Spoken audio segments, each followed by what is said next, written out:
Hey everyone, welcome, I'm MisterBo, and in today's video we're going to be talking about a few different things. Firstly, the milestone bug that has happened at this current time, where if you've completed all your milestones and you logged on yesterday or today, you can see that your milestones have reset and you can earn powerful gear from them. Well, that isn't the case. We're also going to be going over the secret emblem you can earn via playing Gambit, and then at the end of the video we're going to be talking about the raid, so if you want to stay spoiler free you might want to avoid that, but we're going to be looking at the triumphs that are now in game and going through the raid encounters list that is available in game. So firstly, let's start off with the milestone bug. So starting yesterday there was an issue where if you've completed all your milestones and you logged on, you saw that you could complete those milestones again in return for powerful gear. Well, that isn't actually the case. If you complete them, you're just going to be getting normal legendaries at the soft cap. Now Bungie have said that they are aware of this issue, and it is actually an issue with the user interface rather than the milestones.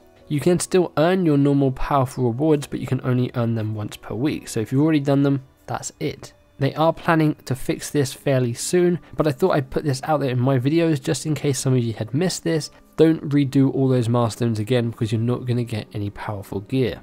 So moving on from there, let's talk about the secret emblem that was discovered in Gambit. So in order to get this complete, you probably want to go into Gambit with a full fire team that you can communicate with, because in order to get this emblem, you need to make sure that as a fire team, you deposit 60 motes at once during any match of Gambit. That means each member has to have 15 motes and deposit them at exactly the same time in each of the 4 mote deposit banks. Now this is a pretty tricky challenge to get done. Unfortunately, I don't have the gameplay of myself doing it. My team got really lucky. There was only one other person on the enemy team. His teammates had all left, and we thought, let's go for this challenge. We spent the first few waves collecting a load of motes, and we put them all in at the same time, and we got the triumph called In Sync. Now when you do that, the triumph will pop up, but you won't get the emblem straight away. In order to get the emblem, you need to go into your triumphs and click complete on that triumph, and that will unlock you the emblem.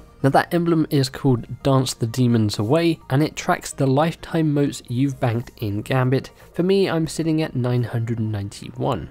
So that's a pretty cool emblem to get, and it's a little bit tricky to get it as well, so when you see someone with that, you know they've either done something like me and got really lucky, or they actually planned it out pretty well and managed to do it in a normal game. So finally, let's talk about the raid. If you want to stay completely clear of any information about the raid, I would click off the video now. So we know the Last Wish raid is going to be launching on September 14th. We don't know really anything about it at this current time in terms of what the recommended light level is. People in the database have found that it might be 550. That isn't confirmed yet, so we're not entirely sure. But the other day, Bungie updated the seals in the Triumphs pages, and they put one in for the raid.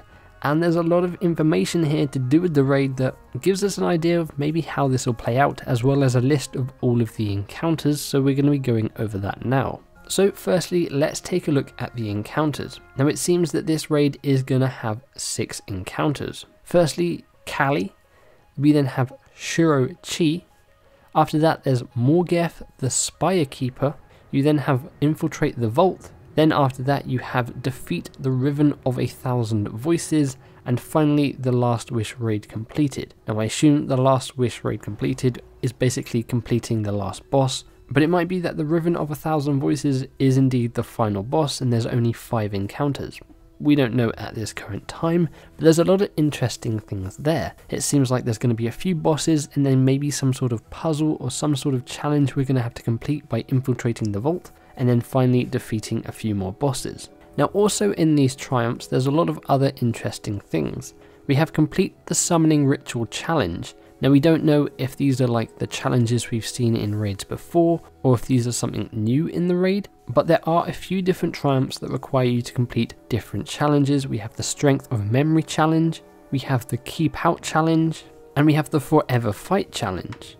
Now there are 2 other pretty interesting things in these triumphs. Firstly is one that says make 10 wishes in the Last Wish raid. And then the next one is complete the Petra's Run version of the last raid. I have no idea what that means, but it sounds pretty interesting. Some sort of Petravenge version of the raid maybe? We'll have to wait and see. But this stuff is pretty interesting. It doesn't give us really much information about what we can expect in the raid, it just gives us an idea of the kind of challenges and encounters we're going to be going up against. So there you have it. Let me know what you guys think of this stuff. Were you upset to find out that those milestones are indeed bugged and you can't actually earn them again? Have you managed to get the secret Gambit Emblem, or are you going to put a team together and try and get it? And what do you think about this raid information? Does that seem like enough encounters in the raid? Are you going to be hopping into it on September 14th? Let me know in the comments below. I'd love to know your thoughts and opinions on that. If you guys enjoyed the video, or if it's helped you out in any way, feel free to give the like button a big old hug, subscribe for more gaming content and coverage, beep that bell to be notified when my future videos go live. Hopefully you guys have an awesome day, thanks for hanging out with me, and I'll catch you in the next one. Bye bye.